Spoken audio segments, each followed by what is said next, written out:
Assalamualaikum warahmatullahi wabarakatuh. Perkenalkan, nama saya Alia Iza Zalfaria Daramadani Nirwana Putri, NPM 210810101087. Nama saya Devi Puspitasari, NPM 210810100165. Di sini kita akan membahas salah satu permasalahan cybercrime yang ada di Indonesia. Pengertian cybercrime sendiri yaitu semua tindakan ilegal yang bertujuan untuk menyerang sistem komputer dan semua data yang diproses oleh sistem keamanan komputer.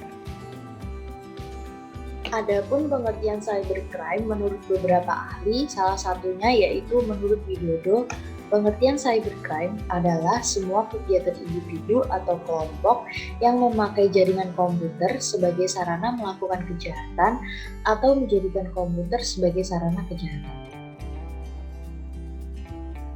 Kami akan menampilkan salah satu berita tentang permasalahan cybercrime yang ada di Indonesia. Berikut ini adalah beritanya.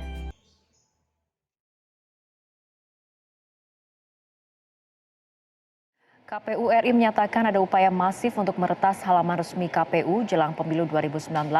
KPU pun bekerjasama dengan Mabes Polri untuk mengusut tuntas pihak-pihak yang terlibat dalam upaya peretasan website KPU. Usai menandatangani Fakta Integritas Debat Ketiga Pemilu 2019, Ketua KPU RI Arief Budiman menjelaskan masifnya serangan cyber atau peretasan yang menyerbu laman resmi KPU terjadi sejak pemilu 2014. Dari upaya peretasan terakhir yang berhasil dilumpuhkan, ada 2 situs KPU yang diserang, yaitu Sistem Informasi Penghitungan Suara atau SITUNG serta Sistem Informasi Data Pemilih atau SIDALI. Menurut Arief, jejak identitas numerik atau IP address peretas datang dari berbagai wilayah, baik dalam negeri maupun luar negeri. Dari kerjasama KPU dengan Barreskrim Mabes Polri, polisi berhasil melacak 1 kasus peretasan website KPU yang pelakunya merupakan warga negara Indonesia. Siapa di balik IP itu? Maksudnya orangnya.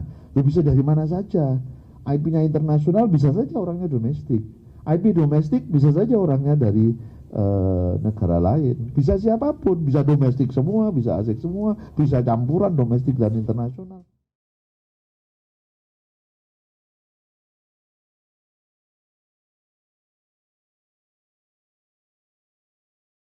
Subdit 5 Cyber Direktorat Reserse Kriminal Khusus di Reskrimsus Polda Jatim mengamankan 2 pelaku peretas situs web Komisi Pemilihan Umum Kabupaten Jember. Salah satu pelaku masih di bawah umur.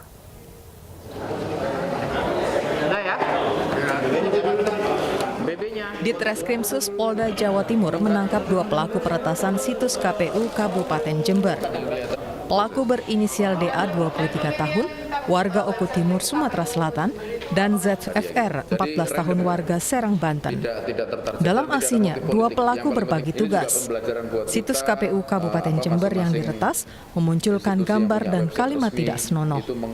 Sejumlah alat bukti terkait peretasan situs KPU Kabupaten Jember diamankan polisi. Dalam aksi peretasan tidak ada unsur politik dari pelaku. Di bawah umur, yang satu itu masih pelajar SMP, yang ZFR, ya. Jadi proses yang buka aksesnya adalah DA, buka kuncinya.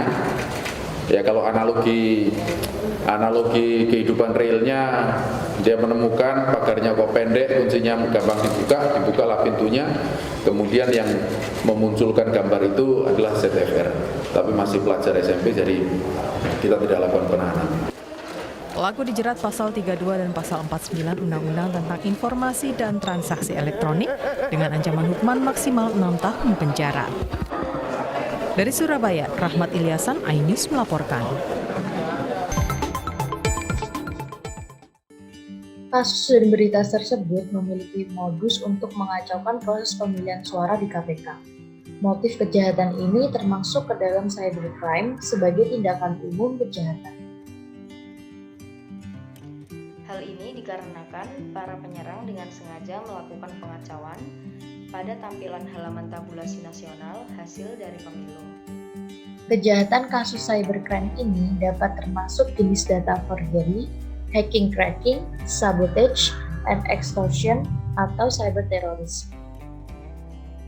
Sasaran dari kasus kejahatan ini adalah cybercrime menyerang pemerintah, against government, atau bisa juga cybercrime menyerang hak milik, against property.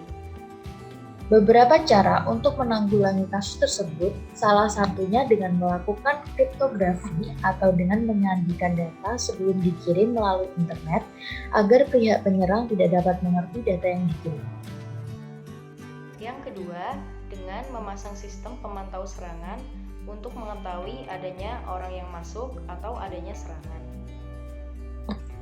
Selanjutnya bisa dilakukan dengan menutup servis yang tidak digunakan dan melakukan backup secara rutin.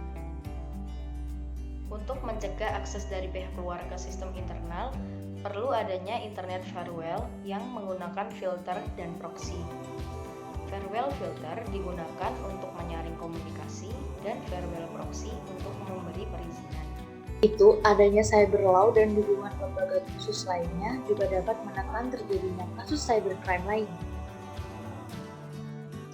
Sekian presentasi dari kelompok kami. Wassalamualaikum warahmatullahi wabarakatuh.